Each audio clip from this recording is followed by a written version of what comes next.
अस्सलाम वालेकुम। आज की वीडियो बहुत ख़ास है। हज इंस्पेक्टर पर जाने वाले हमारे उन एम्प्लॉइज़ को जो हज इंस्पेक्टर बनकर खिदमत करना चाहते हैं हाजियों की, और हज ट्रेनर्स के लिए भी। वैसे हज ट्रेनर्स का एग्ज़ाम हो चुका है CBT आज, और वो बहुत कामयाब रहा। 50 क्वेश्चन आए थे। इसी तरह 50 क्वेश्चन आएंगे हज इंस्पेक्टर के लिए भी।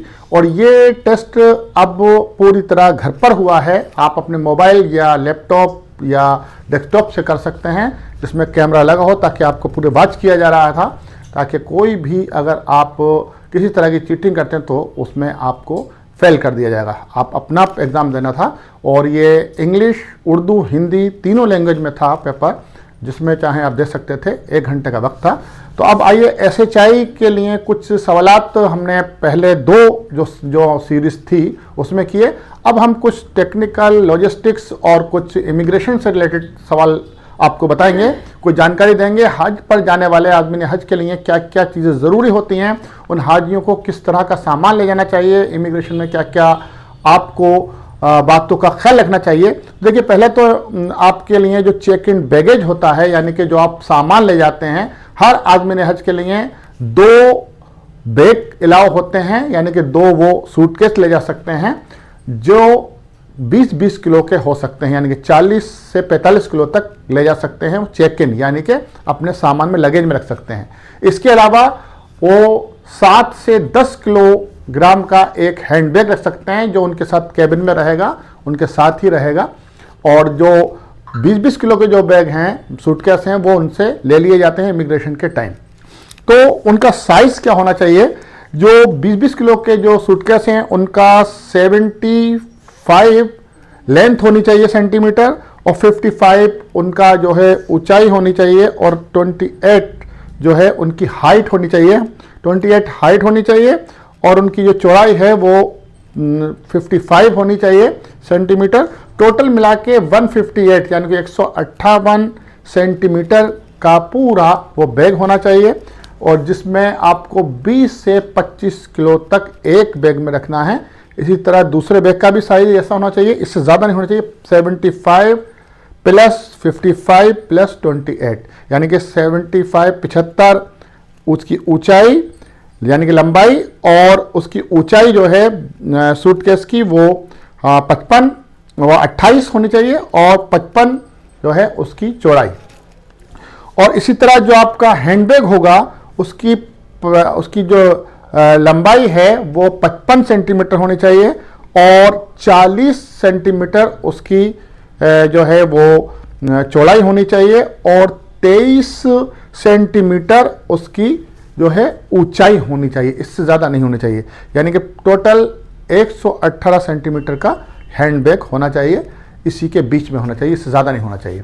तो एक हैंडबैग 8 से 10 किलोग्राम का, और 2 सूटकेस 20 से 25 किलोग्राम के, यानी कि 45 किलो प्लस 10 किलो। 55 किलो से ज़्यादा किसी भी हालत में आज़मीन हज को सामान नहीं ले जाना है अपने साथ, एक बंदे को। अब हम बात करते हैं उसमें क्या क्या चीज़ें नहीं ले जा सकते। कोई भी नशीला पदार्थ, जिसमें खसखस से लेकर कोई भी सिगरेट, बीड़ी, गुटखा, पान मसाला, कोई भी इस तरह का कोई नशीली दवा नहीं ले जाई जा सकती। 100 ग्राम लिक्विड से ज़्यादा कोई भी परफ्यूम तक नहीं ले जा सकते आप। ये आपको याद रखना है, हैंडबैग में कुछ नहीं रखना है। और जो मैंने नशीले पदार्थ बताए वो आपको लगेज में भी नहीं रखने हैं, और यहाँ तक कि उसमें लगेज में आपको कोई भी बैटरी का आइटम भी नहीं रखना है। बैटरी का आइटम आपको हैंडबैग में रखना है, और हैंडबैग में कोई नुकीला आइटम, धारदार चीज़ कोई नहीं रखनी है। तो ये आपका साथ रहेगा एयरपोर्ट पर। और एयरपोर्ट के साथ में आपके जो ज़रूरी कागजात होंगे, डॉक्यूमेंट्स होंगे, वो आपका पासपोर्ट, वीज़ा, बोर्डिंग पास, ये 3 डॉक्यूमेंट्स हर आज़मीन हज पर होना चाहिए। और चौथा, उसके पास फिटनेस सर्टिफिकेट, यानी कि उसका जो वैक्सीनेशन दिया जाएगा मेनिनजाइटिस का, दिमागी बुखार का और कोविड का टीके का, ये उसके पास डॉक्यूमेंट्स होना ज़रूरी हैं। इसके साथ साथ उनके पास अपनी कुछ करेंसी हो सकती है, रियाल या रुपए हो सकते हैं, उनका अपना आई कार्ड हो सकता है, कुछ टैक्स होते हैं। जो आप बैग ले जाते हैं आज़मीन हज, उनमें अपने बैग पर नाम, कवर नंबर, अपना एड्रेस ज़रूर लिखें ताकि उनके सामान खोने का कम से कम चांसेस रहें। तो ये रहा। अगर पासपोर्ट के बारे में कहा जाता है, इमिग्रेशन वाले कहते हैं पासपोर्ट नहीं कहीं से कटा होना चाहिए, नहीं मुड़ा होना चाहिए, नहीं उस पर किसी तरह कोई दाग धब्बा तेल वेल का निशान नहीं होना चाहिए। अगर ऐसा पाया जाता है तो पासपोर्ट को वो नहीं लेंगे, यानी कि आपको हज पर जाने से पहले रोक लिया जाएगा। आप पर किसी तरह का कोई भी क्रिमिनल केस नहीं चला होना चाहिए। अगर कोई केस चल रहा है और वो ऑनलाइन उन्हें शो कर जाता है अगर, तो आपको एयरपोर्ट से वापस कर दिया जाएगा। तो ये तो इमिग्रेशन के कुछ उसूल हैं जो आज़मीन हज को ध्यान रखना है। इसके साथ साथ हम आपको कुछ बताते हैं एम्बार्केशन पॉइंट्स, यानी कि हज पर जाने वाले इस साल कितने एम्बार्केशन पॉइंट्स हैं, यानी कि कितने हवाई अड्डों से पूरे इंडिया से प्रवास की जाएगी हज की फ़्लाइट्स की, यानी कि कितने हवाई अड्डों से हाजी लोग जाएंगे हज के सफ़र के लिए। तो इस बार 17 एम्बार्केशन पॉइंट्स बनाए गए थे और एक 18वां विजयवाड़ा करके एक आंध्र प्रदेश में एक अड्डा है, उसको भी 18वें रूप में 18 के शक्ल में बनाया गया है। अब इस वक्त 18 एम्बार्केशन पॉइंट से हज के सफ़र कर सकते हैं और 7 एम्बार्केशन पॉइंट्स जो हैं वो शॉर्ट हज वालों के लिए हैं, यानी कि जो शॉर्ट टर्म 20 दिन का हज करेंगे वो सिर्फ 7 जगह से जा सकते हैं। दिल्ली, मुंबई, कोलकाता, चेन्नई, कोची और हैदराबाद, अहमदाबाद, यहाँ से जो है वो शॉर्ट हज की फ़्लाइट्स जाएंगी। तो ये आपको एम्बार्केशन के पॉइंट के बारे में बता दिया गया है। इसके साथ साथ आपको जो पासपोर्ट की वैलिडिटी है वो 31 दिसंबर 2026 या इससे ज़्यादा होनी चाहिए, तभी आपका पासपोर्ट लिया जाएगा। इसके साथ साथ आपके लिए एक बात यह भी बताई जा रही है कि जो भी हमारे आज़मीन हज जाते हैं हज पर, वो अपने साथ जो भी सामान या दवाएं ले जाते हैं, दवाओं की तादाद ज़्यादा नहीं होनी चाहिए। आप 45-40 दिन के लिए अगर जा रहे हैं तो उससे ज़्यादा आपके पास नहीं होना चाहिए कोई भी दवा। और जो दवाएं ले जा रहे हैं आप अपनी बीमारी की, तो उसके लिए आपके पास क्या होना चाहिए, आपके डॉक्टर का पर्चा होना चाहिए।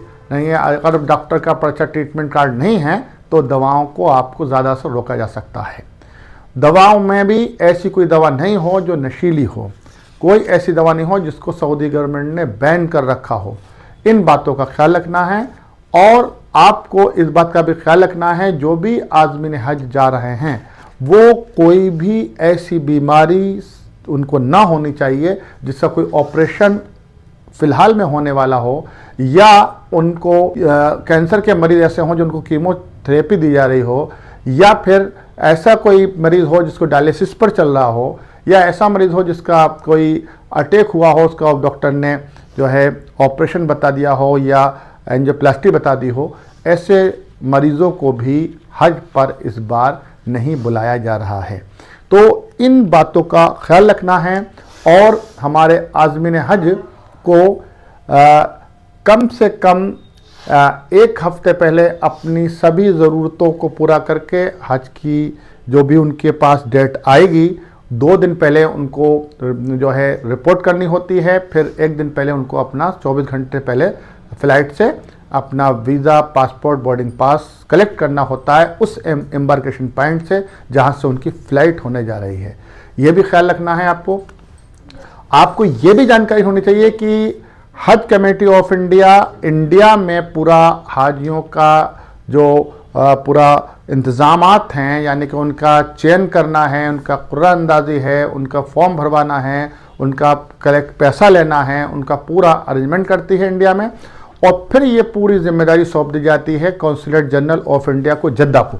वहाँ से जो गवर्नमेंट ऑफ इंडिया का ऑफिस है जद्दा में, वहाँ के लोग पूरा इंतज़ाम देखते हैं। जद्दा एयरपोर्ट पर, मदीना एयरपोर्ट पर, मदीने में 8 दिन की रिहाइश और लगभग 1 महीने की रिहाइश अजीज़िया मक्का मुकर्रमा में सब देखा जाती है। कौंसलेट जनरल ऑफ इंडिया से करीब 1000 डॉक्टर्स और जो गवर्नमेंट एम्प्लॉइज़ होते हैं, हज सुपरिटेंडेंट, हज ऑफिसर्स, वो जाकर पूरा इंतज़ामात हज जो कौंसलेट जनरल होते हैं उनके साथ मिलकर करते हैं। 24 घंटे पूरा सिस्टम चलता है।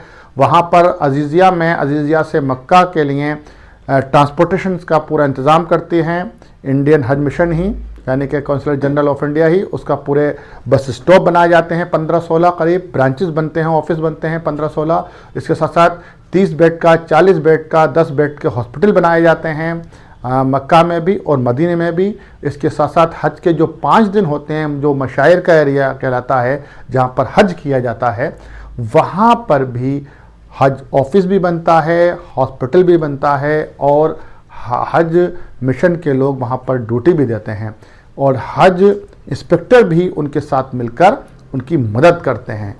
इस बार हज कमेटी ऑफ इंडिया से 1,22,000 के आसपास आज़मीन हज जा रहे हैं हज करने और करीब 52,000 के आसपास जा रहे हैं आपके प्राइवेट टूर ऑपरेटर्स के थ्रू। जो पूरा मिलता है 1,75,025 होता है इस बार का कोटा है इंडिया का, जिसमें 30% प्राइवेट टूर ऑपरेटर्स के थ्रू और 70% हज कमेटी के थ्रू हज करने के लिए जा रहे हैं।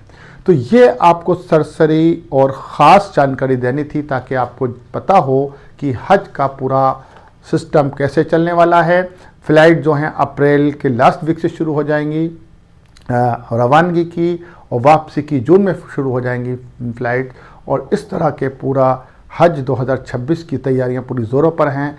अभी तक जो तैयारियां हुई हैं वो हज ट्रेनर्स का टेस्ट हो चुका है, फिर उनका सिलेक्शन होगा, फिर उनको ट्रेनिंग दी जाएगी मुंबई में। उसके बाद इसी तरह हज इंस्पेक्टर का टेस्ट होगा अभी इसी महीने में, फिर उनका भी ट्रेनिंग के लिए मुंबई बुलाया जाएगा। उसके बाद में जो पूरा इंतज़ामात किए जा रहे हैं हज committee of India, ministry of minority of affairs के थ्रू जो और विदेश मंत्रालय के थ्रू सऊदी गवर्नमेंट से जो पैक्ट होता है, जो पूरी जो है पूरा एग्रीमेंट होता है, उसका काम चल रहा है। अभी भी हमारे मिनिस्टर वहाँ पहुँचे हुए हैं और वहाँ पूरी तैयारियाँ चल रही हैं। जैसे ही पूरी कंप्लीट तैयारियाँ मौलिम और वहाँ के ख़र्चे का पूरी तैयारी हो जाएगी दिसंबर जनवरी तक, फिर तीसरी किस्त के लिए जो है फाइनल अमाउंट बताया जाएगा कि इस बार का हज कितने में होने जा रहा है। उम्मीद यही की जा रही है कि पिछले की तरह ही खर्चा रहेगा। पहले 3,27,000 से लेकर 4,05,000 तक का खर्चा आया था सभी एम्बार्केशन पॉइंट से। अब 5-10% आगे पीछे हो सकता है, इससे बहुत ज़्यादा नहीं होने की उम्मीद है। तो ये रहा पूरी जानकारी हज पर जाने वाले आदमी हज के लिए भी, और हमारे हज इंस्पेक्टर का जो इम्तिहान देने जा रहे हैं उनके लिए। इससे आपको इंशाल्लाह मदद मिलेगी। और भी हमसे आप कोई जानकारी चाहते हैं आप कमेंट्स में लिख सकते हैं, और हमारे चैनल को आप सब्सक्राइब कर लें ताकि हर वीडियो आने वाली आपको मिल सके, अपडेट आपको मिल सके। मैं जल्दी मिलता हूं आपसे नई वीडियो के साथ, नई जानकारी के साथ। अब मैं आपसे इजाज़त चाहता हूं। मैं जुल्फ़िकार अलीगढ़ से।